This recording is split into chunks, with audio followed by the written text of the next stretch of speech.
आज हम पढ़ेंगे प्रॉफिट लॉस का पार्ट 2। पहला क्वेश्चन है, किसी टेप रिकॉर्डर को 950 रुपये में बेचने पर 5% की हानि होती है, उसे 1040 रुपये में बेचने पर मुझे कितने प्रतिशत लाभ होगा। देखिए, हमें याद रखना है कि हमेशा किसी वस्तु का क्रय मूल्य जिसे हम सीपी कहते हैं वो हमेशा 100% होता है। प्रॉफिट और लॉस की गणना हमेशा सीपी पर होती है, इस बात को हमें याद रखना है।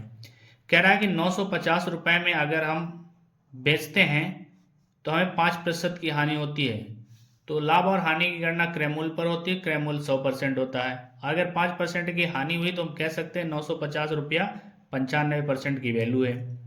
अब कह रहा है कि 1040 में बेचा जाए तो कितना लाभ होगा, तो हम मानते हैं कि 1040 में बेचने पर हमें लाभ तो पता नहीं, तो क्वेश्चन मार्क दे देते हैं। देखिए, 0 से 0 कैंसिल हो गया और 95 से 95, तो इसका मतलब है क्वेश्चन मार्क बराबर 104% आया।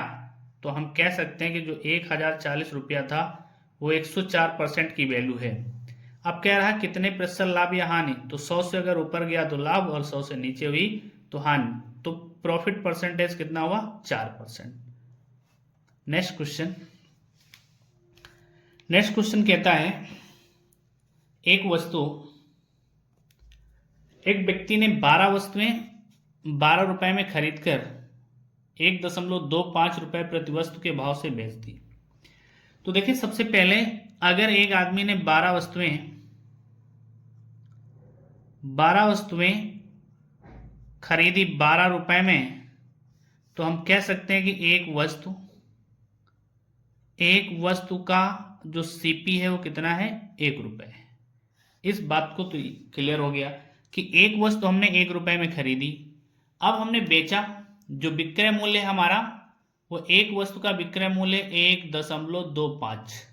अगर 1.25 है तो अब देखें 1 रुपए में हमने खरीदा और 1.25 में बेचा, इसका मतलब हमें प्रॉफिट हुआ 0.25 का। दोनों को घटा लेंगे क्योंकि प्रॉफिट बराबर होता है विक्रय मूल्य माइनस क्रय मूल्य। बेचा हमने 1.25 में और खरीदा 1 में, तो प्रॉफिट हुआ 25 का। अब प्रॉफिट परसेंटेज बराबर होता है क्रय मूल्य कितने का, नहीं, प्रॉफिट परसेंटेज बराबर होता है प्रॉफिट, तो कितना प्रॉफिट है 25 बटे में सीपी यानी क्रय मूल्य कितना है 1 रुपया और गुणे में 100। अब देखें, पॉइंट हटाएंगे ना, तो पॉइंट के बाद जितनी डिजिट है उतने जीरो बढ़ा देंगे, तो 2 जीरो बढ़ गए। 100 से 100 कैंसल, यानी हमें कितना फायदा है 25% का।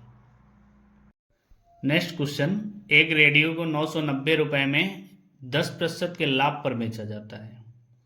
यदि उसे 890 में बेचा जाता तो उस पर कितना वास्तविक लाभ या हानि होती। देखिए, क्वेश्चन कह रहा है 990 रुपए में अगर बेचा गया तो 10% का लाभ। हमने बताया कि लाभ और हानि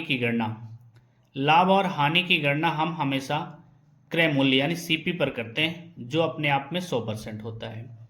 अगर 990 रुपए में बेचा 10% की लाभ हुआ, इसका मतलब हम कह सकते हैं कि 990 रुपए जो है वो वैल्यू है कितने, 110% की, क्योंकि 10% लाभ तो क्रय मूल्य में जोड़ दिया। अब कहता है कि अगर 890 में बेचा जाता तो कितना वास्तविक लाभ होता। अब यहां बेचा जाता 2 बार, तो हम क्या करते हैं, सबसे पहले क्रय मूल्य ही निकाल लेते हैं, क्योंकि लाभ और हानि की गणना क्रय मूल्य पर होती है। तो जब 990 बराबर 110%, तो 100 बराबर ये हमारा हो गया क्या, सीपी क्रय मूल्य। अब क्रय मूल्य निकाल लें, तो 0 से 0 कैंसिल हो जाएगा और 11 का नाम 11, 11 9 99, क्रॉस गुणा कर दें और इसका इधर, तो सीपी बराबर हो गया 9 गुणे 100, यानी उस वस्तु का क्रय मूल्य है 900 रुपया।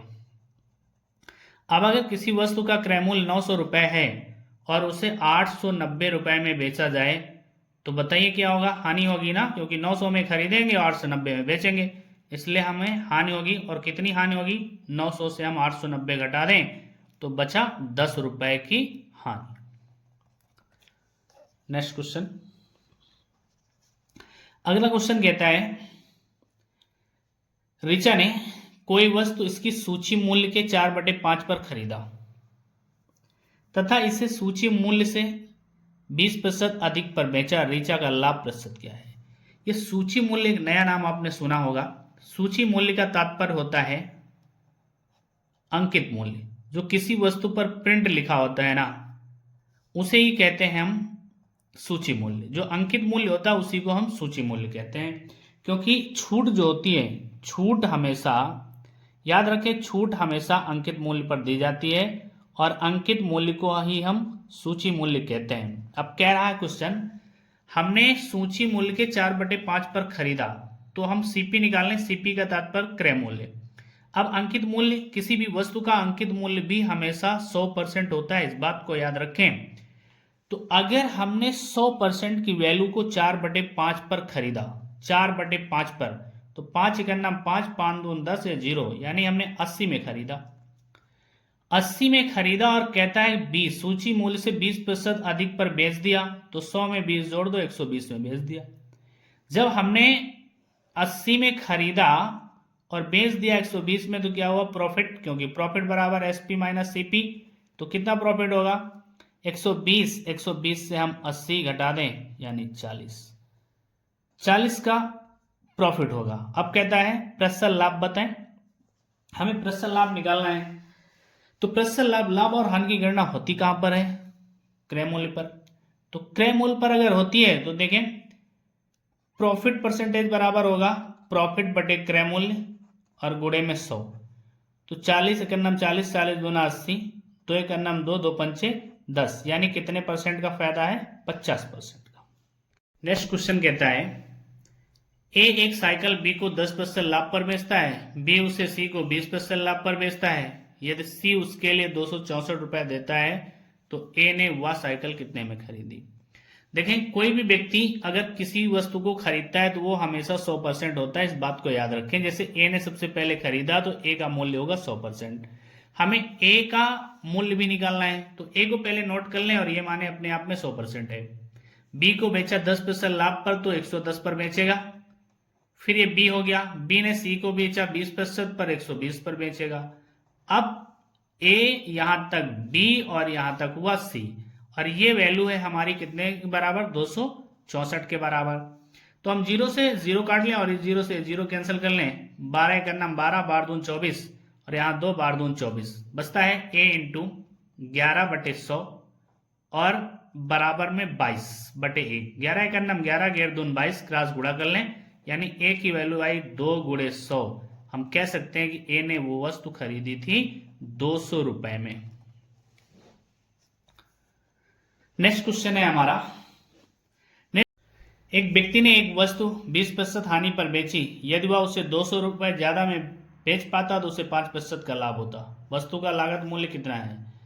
कहते हैं किसी भी वस्तु का लागत मूल्य हमेशा अपने आप में 100% होता है और लाभ और हानि की गणना भी लागत मूल्य पर की जाती है।